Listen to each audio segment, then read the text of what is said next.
بات اخیر میں اختتام پہ کہنے چلا تھا وہ یہ کہ قبر کا حال کیا ہے ذرا سوچو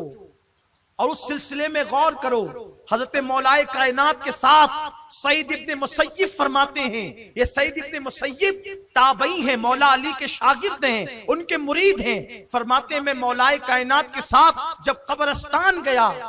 تو مولا علی نے قبر والوں کو سلام کیا اور سلام کر کے کہا اے قبر والوں تمہارا حال کیا ہے، کیسے ہو تم؟ اندر سے آواز آئی علی پہلے تم بتاؤ کہ ہمارے انتقال کے بعد تم پہ کیا گزری؟ تو مولائے کائنات فرماتے ہیں سننا چاہتے ہو تو سنو، تمہاری دولت تمہارے وارثوں میں تقسیم ہو گئی، آج تمہارے وارثین عیش کرتے ہیں، حساب تم نے دینا ہے، عیش وہ کرتے ہیں۔ تمہارے مکانوں میں تمہارے دشمن آباد ہو گئے، تمہاری بیوہ عورتوں نے تمہارے بعد دوسروں سے نکاح کر لیے، اب اس سے زیادہ میں تمہیں کیا بیان کروں؟ پھر مولائے کائنات شیر خدا علی مرتضیٰ نے کہا بتاؤ مرنے کے بعد تم پہ کیا بیتی؟ اپنی راتوں کو گناہوں کے لیے وقف کرنے والے، اپنی طبیعت کے مطابق زندگی گزارنے والے، حضور سید عالم کی بے ادبی کرنے والے، بد عملی کرنے والے، بد عقیدگی کی دعوت دینے والے، مسجدوں سے دور ہونے والے، ذرا سنے تو صحیح۔ مولائے کائنات نے پوچھا ہم نے تو بتا دیا کہ تمہارے بعد ہم پہ کیا گزری، اب ذرا تم بھی بتاؤ کہ قبر میں تم پہ کیا گزری؟ تو اندر سے ایک قبر سے غمگین سی آواز آئی اور کہا علی تم سے کیا کہیں،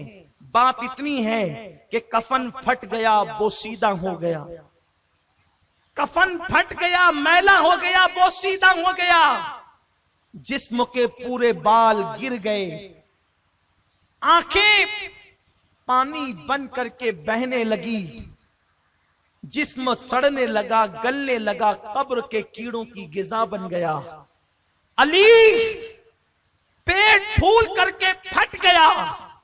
اور پھٹنے کے بعد اس پیٹ سے ایسی دردناک اور خطرناک بدبو آتی ہے کہ اگر ہم پر کوئی اور بھی عذاب مسلط نہ کیا جاتا،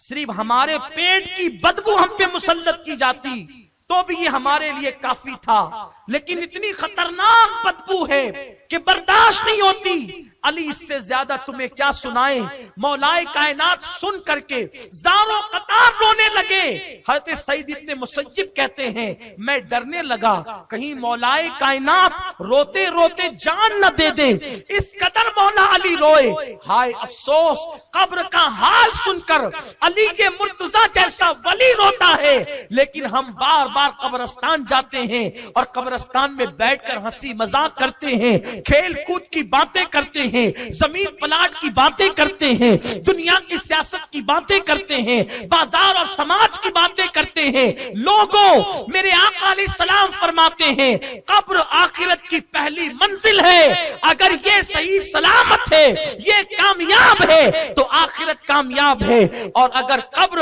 جو آخرت کی پہلی منزل ہے اگر وہ اس میں انسان پھنس جائے تو پھر وہ آخرت میں کامیاب نہیں ہو سکتا۔ دنیا کے ہر ایگزام ہال میں اگر ایک مرتبہ امتحان میں انسان فیل ہو جائے تو پھر وہ محنت کر کے کامیاب ہو سکتا ہے، لیکن اللہ کے امتحان میں ایک مرتبہ ناکام ہوا تو پھر وہ دوبارہ کامیاب نہیں ہو سکتا۔ اس لیے میرے پیارے آقا صلی اللہ علیہ وسلم کے پیارے دیوانوں، میں امید کرتا ہوں ہم آج اللہ کی بارگاہ میں سچی توبہ کر کے اپنے گناہوں سے معافی طلب کریں اور اپنی قبر کو اور آخرت کو بہتر بنانے کی کوشش کریں۔ غرور چھوڑے، تکبر چھوڑے، جسم کی نمائش چھوڑے، حسن کی نمائش چھوڑے، گناہ چھوڑے، فلم چھوڑے اور ناجائز حرام جو ہے مناظر دیکھنا چھوڑے اور پیشاب کے چھینٹوں سے بچنا چھوڑیں، شراب و کباب سے بچنا چھوڑیں اور تاش کے پتے اور جوؤں سے بچنا چھوڑیں اور اپنی زندگی کو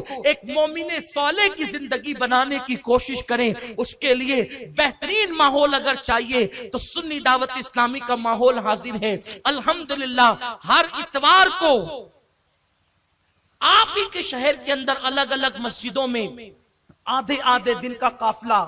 مرکز سنی دعوت اسلامی جامع مسجد یا رسول اللہ سے جاتا ہے۔